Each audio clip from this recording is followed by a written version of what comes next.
नमस्कार। खबर उत्तर प्रदेश राज्य के गाजीपुर जनपद से, जहां गाजीपुर जनपद के जखनिया विकास खंड में किसान संगोष्ठी का आयोजन कर किसानों को जागरूक किया गया। जहां मुख्य अतिथि विकास खंड अधिकारी जखनिया और कृषि वैज्ञानिक गाजीपुर महोदय द्वारा सबसे पहले कार्यक्रम का शुभारंभ दीप प्रज्वलन कर किया गया और किसानों को यहां विकास खंड स्तरीय गोष्ठी विशाल भव्य मेले का आयोजन कर अलग अलग स्टॉल के माध्यम से संपूर्ण जानकारी दी गई और किसानों को किस तरह से कृषि निवेश मेले में पहुंचकर जानकारी लेनी है, क्या कुछ करना है, उससे क्या फायदे हो सकते हैं, सरकार द्वारा कितनी महत्वपूर्ण योजनाओं को इस मेले में शामिल किया जाता है, तमाम जानकारी कृषि वैज्ञानिक और कृषि विभाग जखनिया के सहकर्मियों द्वारा संपूर्ण जानकारी दी गई। वहीं इस आयोजन में मुख्य अतिथि सहित तमाम वरिष्ठ गण द्वारा दीप प्रज्वलन कर कार्यक्रम का शुभारंभ किया गया और कार्यक्रम के शुभारंभ के बाद सभी किसानों को जो उर्वरक की अधिकतम प्रयोग से हमारे स्वास्थ्य के साथ साथ पशु पक्षी और वातावरण में दुष्प्रभाव पड़ रहा है, उसको लेकर तमाम जानकारी कृषि वैज्ञानिकों द्वारा दी गई। साथ ही कंपोस्ट खाद जो पहले के ज़माना में लोग उपयोग करते थे, गोबर की खाद, ऐसी तमाम जानकारी के बारे में कृषि वैज्ञानिक द्वारा आज जखनिया विकासखंड में इस भव्य मेले का आयोजन कर जानकारी दी गई। वहीं इस जानकारी में कृषि वैज्ञानिक महोदय के साथ साथ पशु विभाग पशु चिकित्सा अधिकारी जखनिया द्वारा भी संपूर्ण जानकारी दी गई कि किस तरह से हम पशुओं को सुरक्षित रख सकते हैं और पशु रखने से हमारे शरीर सहित स्वास्थ्य पर उसके क्या प्रभाव पड़ते हैं, तमाम जानकारी दी गई। आइए सुनते हैं महोदय द्वारा क्या कुछ बताया गया। गए हैं और सम्मानित किसान भाई हैं, जैसा कि आप देख रहे हैं कि दूसरा दिन है। कल हम लोग सैदपुर भी गए थे और देवकली दोनों ब्लॉक को अटेंड किया गया था और आज की डेट में सैदपुर जखनिया में भी है और इसके बाद सरात में भी किसान मेले हैं। तो इस तरीके से जानते हैं कि वर्ष में 2 बार किसान मेले का आयोजन प्रत्येक ब्लॉकों में कराया जाता है। प्रत्येक ब्लॉक में एक मतलब कि जैसा कि आप जानते हैं कि 3 तरह के सीजन होते हैं, खरीफ का सीजन, रबी का सीजन और जायद का सीजन। ये आपका खरीफ का सीजन चल रहा है।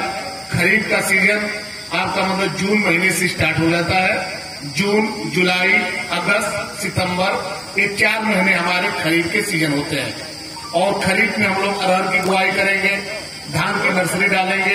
जब 21 से 25 दिन की नर्सरी हो जाएगी, फिर इसके बाद उसको ट्रांसप्लांट करेंगे।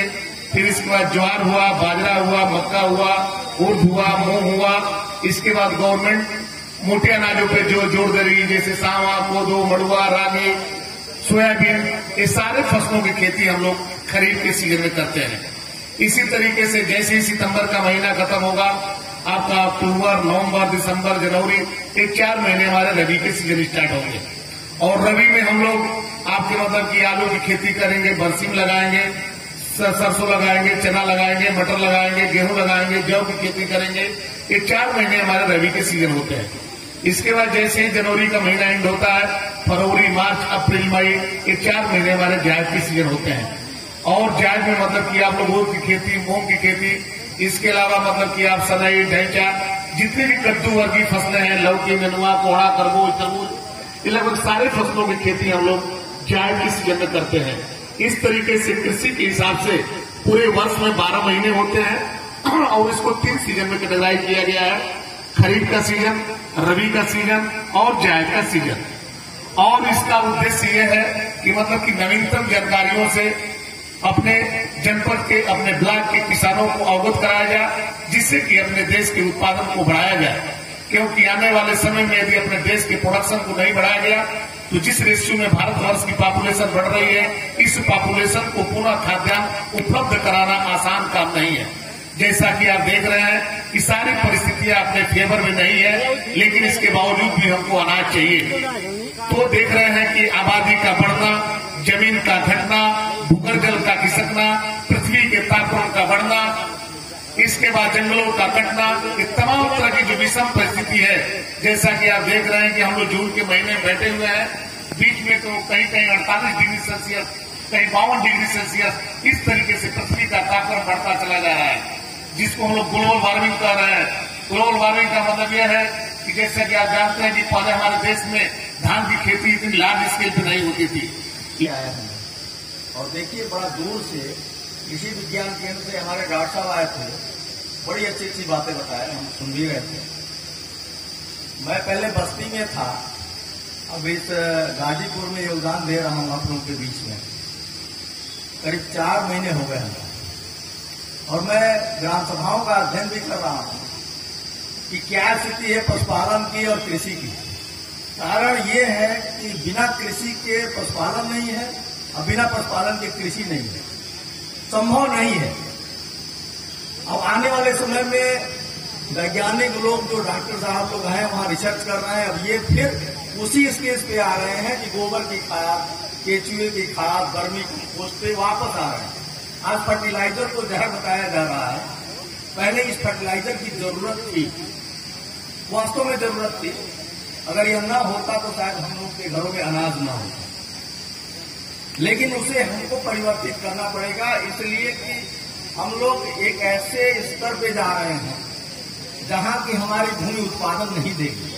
जब नहीं देगी तो हम खाएंगे क्या, और खाने के लिए आदमी काम करता है।